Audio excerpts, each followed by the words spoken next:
Muchas gracias. Bienvenida, maestra Delfina, y a todos sus colaboradores.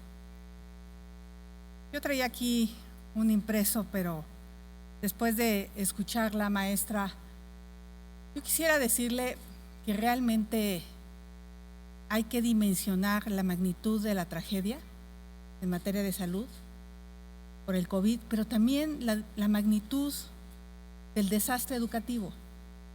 Y no todo, por supuesto, es responsabilidad de ustedes.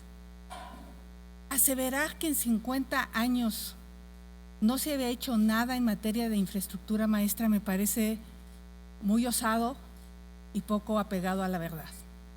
Su servidora reparó 300 albergues indígenas, que seguramente ahorita deben de estar como los encontré, porque recibir 300, 500 niños requiere un mantenimiento brutal.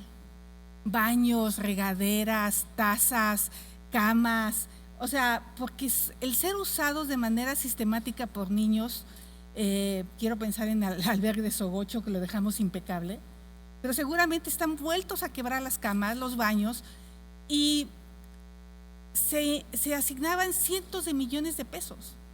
Yo puedo ver a los ojos a varios senadores y decirle, yo nunca me robé un peso.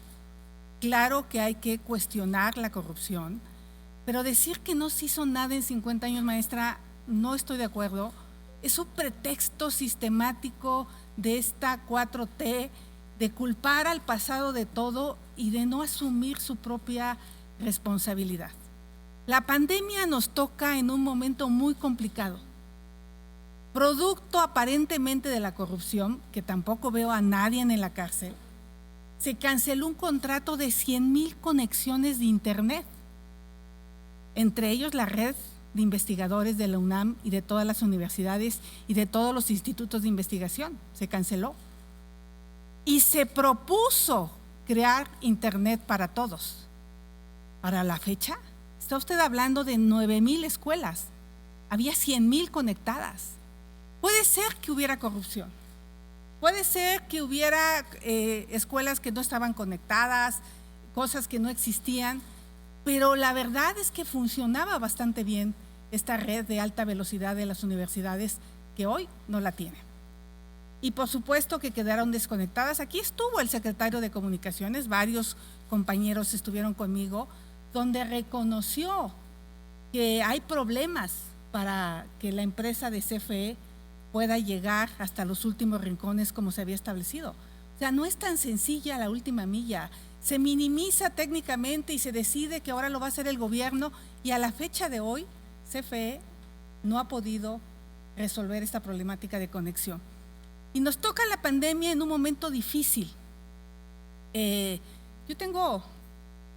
de Tepatepec, donde está la normal del Meche. Ojalá, por cierto, podamos saber si sí se va a abrir esa normal.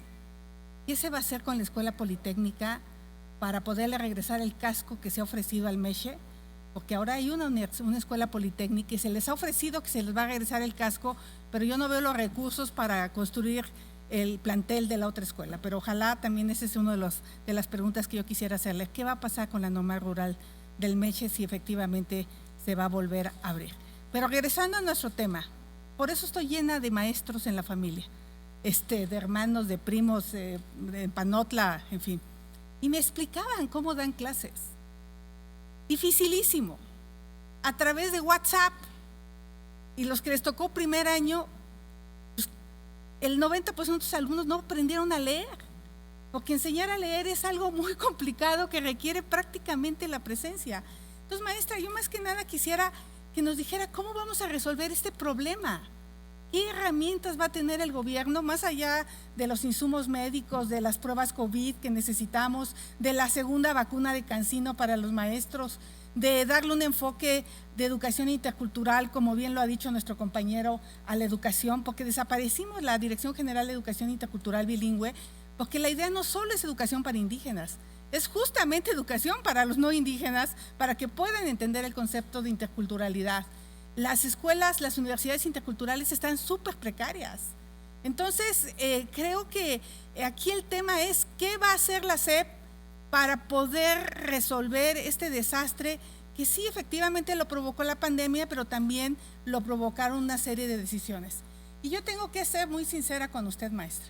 Yo le puse a usted una denuncia en la Fiscalía de Delitos Electorales y en la Fiscalía del Estado de México, porque aquí se desgarran las vestiduras hablando de corrupción. Pero está muy claro que el INE y el Tribunal Electoral confirmó que hay un desvío de 13 millones de pesos, que yo creo que usted no se lo robó. Me queda claro que no se lo robó, ni fueron a dar a sus bolsillos, pero esa fue una decisión ilegal, fue una conducta inapropiada haberle retenido 13 millones de pesos a sus empleados.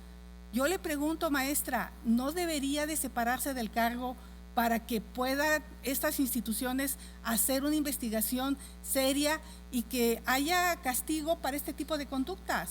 Porque ustedes dijeron ser… A ver, estoy haciendo una pregunta.